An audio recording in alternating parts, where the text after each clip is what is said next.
Hi, friends of Boston Coalition for Autism. We're here again. Let me show you. We are at the Cochituate Trail Road. Um, Cochituate is a word from the Wampanoag language, so the local Massachusetts people, and it's hard to spell. But if you want to write it down, it's Cochituate. So probably it's close to the pronunciation of the originals. Today we are here as the Boston Coalition for Autism. Again, thank you for watching our videos, and please help us with your sharing.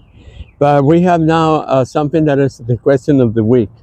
We have had several questions from different people, different sources, and then we decide to post some of these questions, one from a parent, one from an educator, and one from an autistic person. So they don't have any specific order, but we have three questions of the week. So, and the first question comes from an educator. And the question was, what is one change in your classroom or my classroom or a school that could make learning more accessible for autistic students? And then our recommendation is before you apply any strategies, you need to try to understand the autistic person, because the student first is a person before it becomes autistic. I mean, well, they are born as autistic, but it's a person. And what it works for one student may not work for another one. So we recommend to observe the student experience and how the student experience the environment. And the communication, how is it they're communicating? Remember, not all communication has to be verbal. There's different types of communication. Sensory, excuse me, sensory input and stress. I'm sorry. And now, my personal recommendation is think about neuroception always. We have a full disclosure about what a neuroception is in autism. So you can go to our website, bostoncoalitionforautism.org, one word, and then you can find this neuroception in autism. A lot of professional people, a lot of people in the field who does the research recommend this as a one main important part for autism. So neuroception is how the brain automatically detects safe or threat. So a classroom where the students feel safe and understood, the regulation becomes almost automatically. So that's they feel in a place where learning can happen more naturally. And that's what one of the things that we recommend. Understand the autistic student before applying a strategy. The reception matters when the students feel safe and understood, and learning becomes more accessible. Okay, that's question number one. There's question number two is an autistic person asks us, what can local governments do better to understand the needs of and experience of autistic people? What can local governments do better to understand the needs and experiences of autistic people? This is a very wide question. We're going to try to answer our version, or what I could say it in a few minutes. So local governments start by listening to create solutions. They need to listen to create solutions. They have to include people and their families in advisory groups, and community discussions, and decision making. Provide training on autism and neurodiversity for schools, first responders, public employees, and healthcare related services. They need to gather local data to understand the community needs, something that really we don't see it happen. So they need to recognize autism is no one size fits all. So they need to understand the different levels of this spectrum.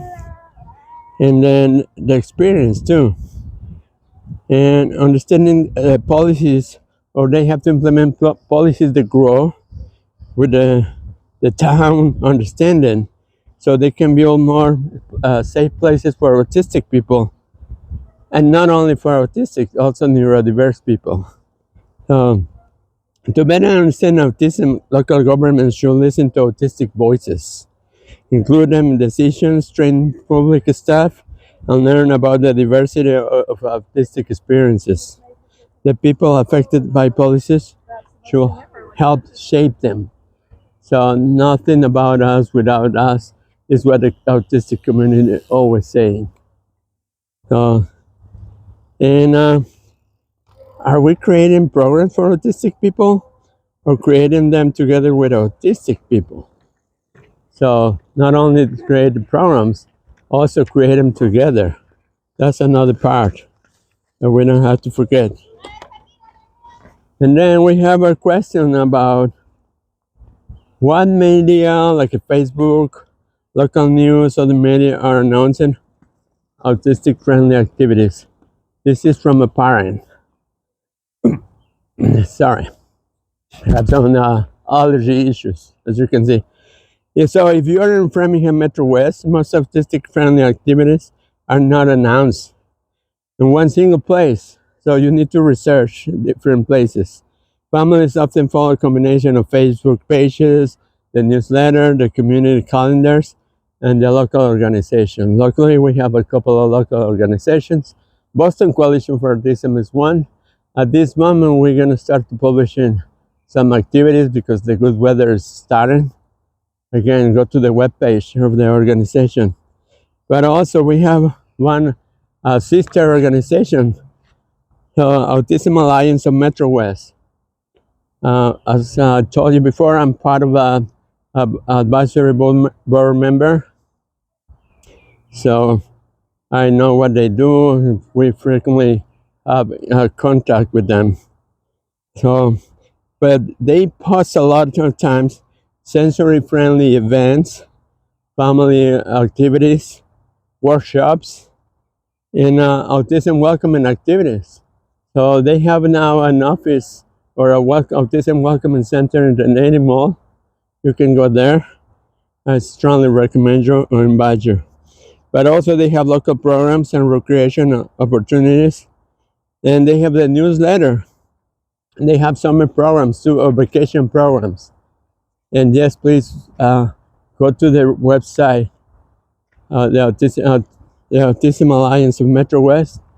They have a lot of things and they all have programs that I love, for parents, for siblings, for Portuguese-speaking people too. Please go there because they really work really hard. And they have the local, well, no, local. They have the Facebook place. They announce constantly what they're doing. Yeah, but sometimes there are community calendars like a Framingham Source or the Metro West Daily News. And in the Framingham Public Library, they have an events calendar. So they constantly have events related to one particular group, in this case, autism. So please check that too. And the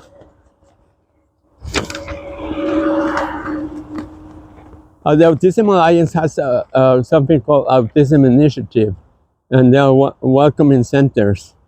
And if you go to Natick Mall, you're gonna see the signs who said Autism Welcoming, and they, if you can go there, and the staff is trained to work with people on the spectrum at different ages, obviously, too.